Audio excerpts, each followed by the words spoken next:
Hello everyone, welcome to United Stand. It's road trip time, a nice warm road trip here in Seville. We've just done the press conferences today for both managers.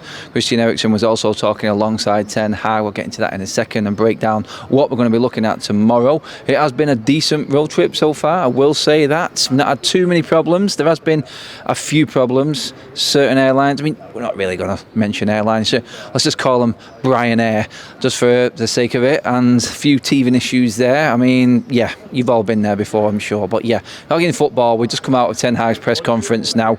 You will see the press conference from Sevilla's side of things and how they're looking at this game. Very interesting reaction to my question that I asked there in terms of how they thought United crumbled and how United was scared last week when they scored that first goal. United went down to 10 men. It's easy to say that when the team's gone down to 10 men and the momentum's with you. But yeah, we'll see if that carries on here with this loud. We know what it's like here.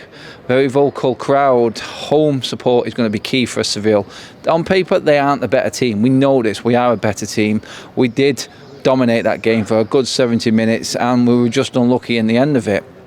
Ten Hag has been quizzed on a few things like that, but mainly about the players that are going to be available. As we know now, Luke Shaw, Malacia, Marcus Rashford, Marcel Sabitzer have all travelled, players that weren't available earlier in the week, and that's key. I mean, will any of them start?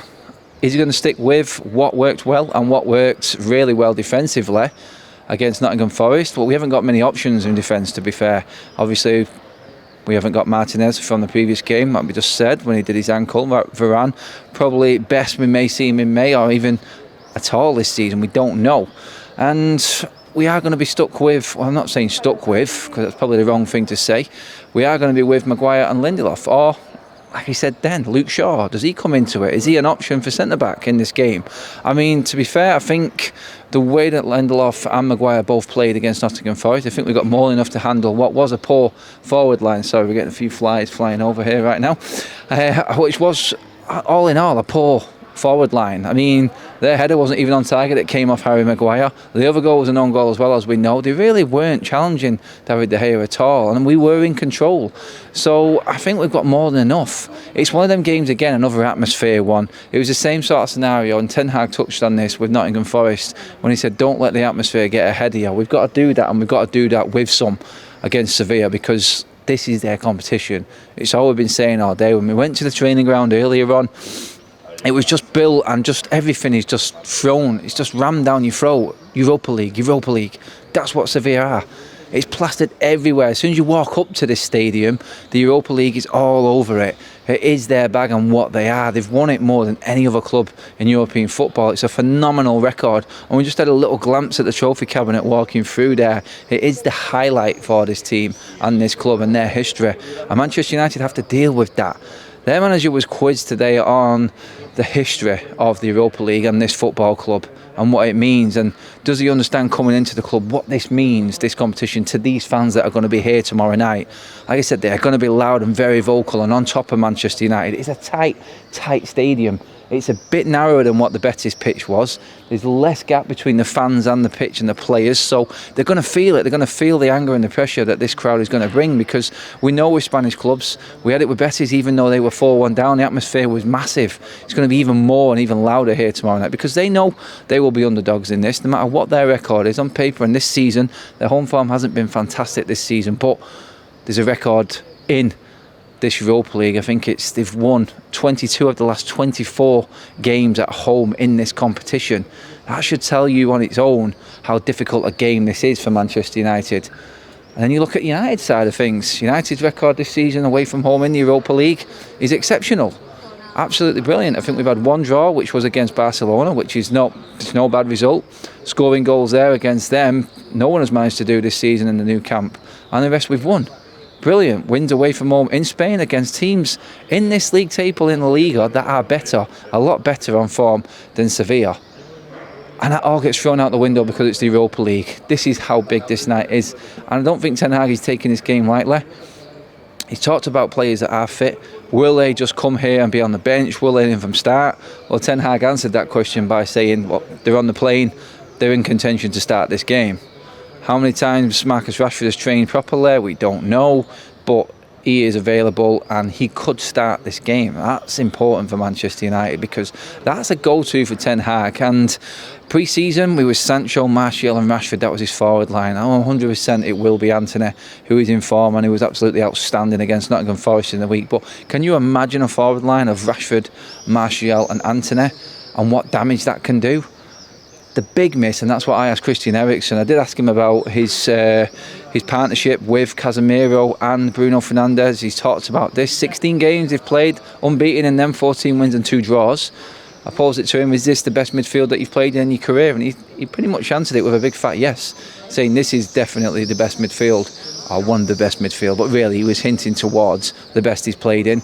And how much of a miss Bruno Fernandes will be tomorrow. He has got to fill that void. Someone has got to step in for Bruno Fernandes. He's been our man of the match countlessly over games over the last few weeks. He runs more than any player on the pitch and he does it continuously every single game. His record and his numbers are outstanding. You cannot say that we are not going to miss Bruno Fernandes. 60 goals and 50 assists in his career at Manchester United. And it's been a short career so far. This season already he's got 23 goal involvements. That tells you what we're missing, that creative side. And it is an absolute bonus that we've got Christian Eriksen back. Funnily enough, who has got more assists in the league and in this competition than Bruno Fernandes. Fewer goals to his tally, I think he'd like that. But having that player to come in for Bruno Fernandes and then we're questioning that strength in depth again, like it's not there, because that's the quality that we're talking about. That's what we need in this team, and especially for nights like this, because Bruno's know-how and Bruno's energy and drive would carry us a long way in this game tomorrow night. It's gone, so they have to step up.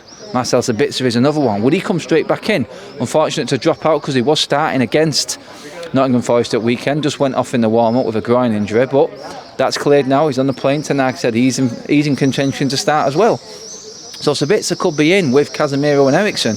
That could be a new combination. Again, another midfield combination. How many have we had this season?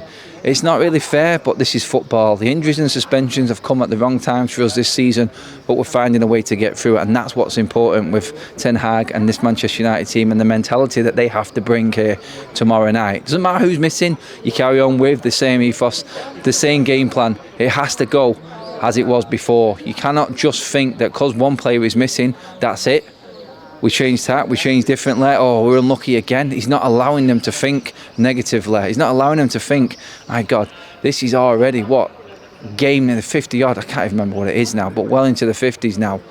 You can't let tiredness creep in. Manchester United, if we win tonight, are 3 games a week all the way through to the first weekend of June. That's how big this season is for Manchester United. I did try sneaking a sneaky question in to Ten Hag regarding the treble and what treble and how important a certain treble would be to another club in Manchester. If we win our own treble, then that would stop the other side of Manchester claiming that historic treble, which we hold and the only team to hold it.